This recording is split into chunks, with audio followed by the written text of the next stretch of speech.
Hi, welcome to a quick walk around video for our Land Rover Discovery. Really nice. I mean, it's an older car. We don't usually go out and buy things this age and miles. It's usually something we would have taken in Part X, but we actually went out and found this because it just looked like such a nice car, even for an older car. Lovely history and just really clean and tidy. So I'll have a look around. There's a couple of marks to point out, obviously, because it's an older car, but nothing too horrendous at all. Just a really nice solid car. Anyway, silver, 18-inch wheels. They're all in nice condition. Could probably do with some harsher acid than we've used just to get the brake dust stains off there, but I didn't want to risk taking any lacquer off or anything, so we just did our usual clean on it. Side steps down there. Bodywork, yeah, really nice and tidy throughout. Tiny little scratch there, but for an SUV, look really tidy.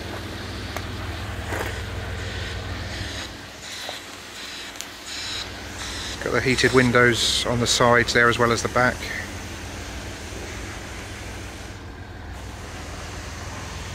Rear parking sensors and this extremely substantial looking tow bar. Right, we'll have a look inside. I have left the back row of seats up for the sake of the pictures and the video. I have included some pictures with the seats down so you can see exactly how much room you've got, which is loads, obviously, if you're not using the 6th and 7th seats. So this folds flat. Me and the wife have got a Volvo XC90 and it has this set up, and it's really good for getting your kids changed out of wellies and stuff. There's a little insight from me there. Right, so 6th and 7th seats, these are like super sturdy, really easy to put up and down. They're not a fiddle. Some of them you've got to pull cords and this, that and the other. Just really simple, one little switch and they come up and then the base flips up. So really solid and easy to use seats. There's a 12-volt point there.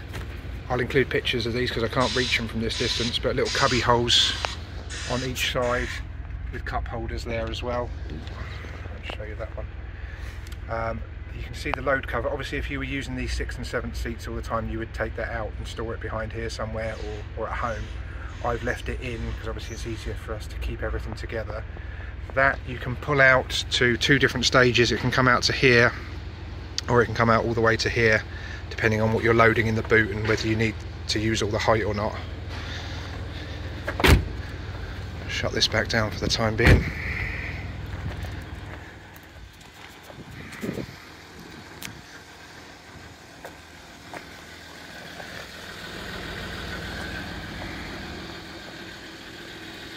Another tiny little scratch there, and I don't even know if you'll pick that out, a little parking dent just there. Right, this side step, got a couple of cable ties attached. Presumably the plastic cover on top has come loose. This isn't doing any structural work, obviously, it's just retaining the plastic bit, but that's all solid to me.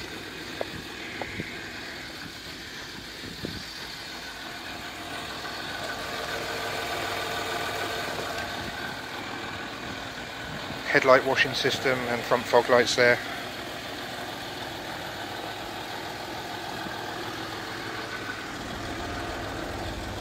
Right, we'll have a look inside now. Start at the back. So electric windows for the back. It's got the Harman Kardon audio system, so loads of speakers. There is a subwoofer somewhere in the back as well. I couldn't locate it. I think it's going to be under the seats.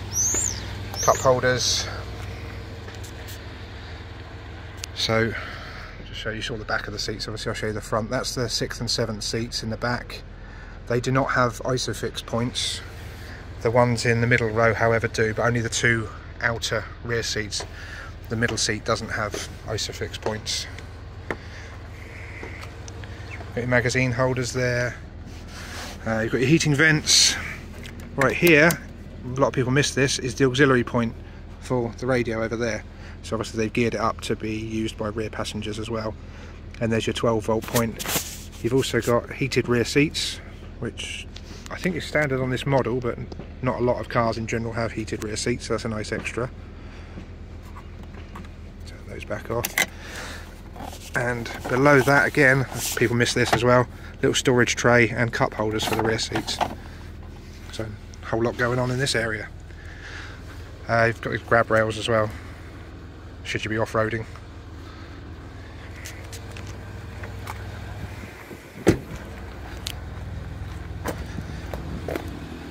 take you around the other side. It's obviously going to be much the same.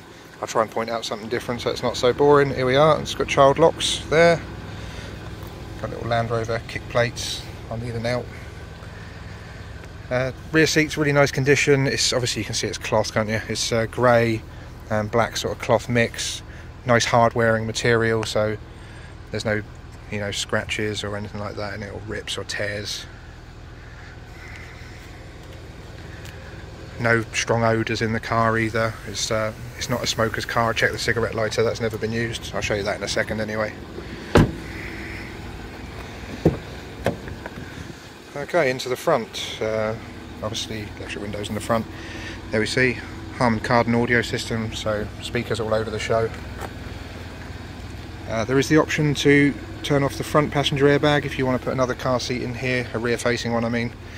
I don't think it's got, no, there's no ISOFIX points, so you just have to use the seat belt to secure the car seat with that one. Obviously airbag in the front there. It's got two glove boxes. Top one is just a little slim one. Locking wheel nuts in there, along with the original Land Rover wallet with all the owner's manuals in. I'll take a picture of exactly what's in there. It is the full set, but save me scrabbling around with one hand, I'll just include a picture of that in the advert. Main glove box here. Not much going on in there.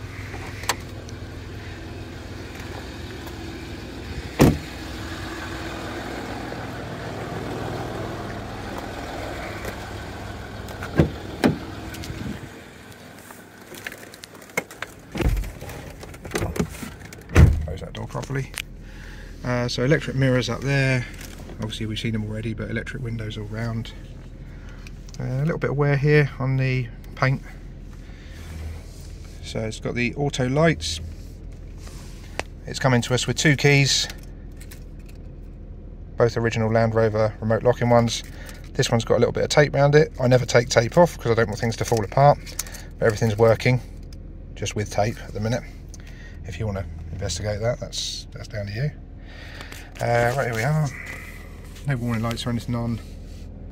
143,433 miles, which for the age of the car is about right. I know it looks a little bit high just to when you look at it without context, but for what's this now, 16-year-old car, that's not too bad at all.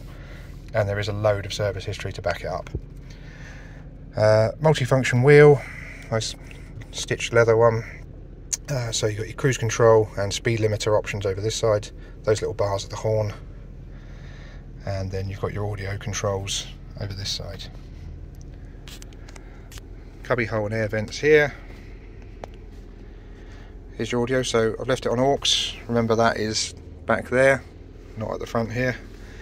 You've got FM and AM radio. CD changer, as you can see, 6 CD, so they load in one by one into there. The auxiliary, we're back to that.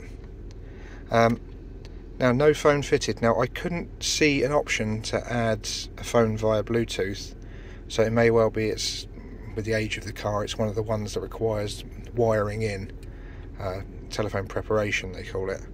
So there is the option for a phone, but I don't think it's Bluetooth. I might be wrong. If I discover something later on, I'll add it to the advert, but I don't think it's Bluetooth. Here's your heating controls. You've got heated front seats as well as the rear seats, of course. I tested these out earlier. Driver's one is definitely working, gets really hot. Heated front and rear screens as well. Just move the gear stick out of the way so you can see this lot. There's a 12-volt point just there, ashtray here, and cigarette lighter there. But as I said, I don't know how well I can focus on this. Doesn't look to have been used ever. No, it doesn't smell like a smoker's car. Cubby holes, cup holders, automatic gear stick. Has got the option to go into the sports mode. It's like a Tiptronic type deal. Electric handbrake. And there's all your different driving modes and suspension settings here. I'll just leave that as it is. Great big armrest with a storage cupboard inside. No auxiliary inputs or anything like that, just a standard storage cupboard. In terms of airbags, you've got some on the front here. and I did miss them right over in that back corner there. You might just be able to spot the logo. There's some airbags there as well. You've got lighting controls up here, and there is lighting controls at the back as well, but you probably can't see them from this angle. I'll include pictures of all of that anyway, so you've seen everything. There is a box on here and a little sensor, so I would say that's an auto dimming rear view mirror as well. Right, I think that's about it in terms of things that I know about in this car. If there's a feature you were hoping for me to demonstrate that I didn't, please just give us a call and I'll pop out and check if it has it straight away. I'll include as many pictures as I can of the inside, the outside, and any paperwork we got with the car, so if you're having this one delivered you should have a really good idea of what to expect. We try and get as much of an accurate representation as we can. Obviously if you're local to the site and you want to pop in and test it out for yourself, you're more than welcome to do that as well. Okay, thank you very much for watching.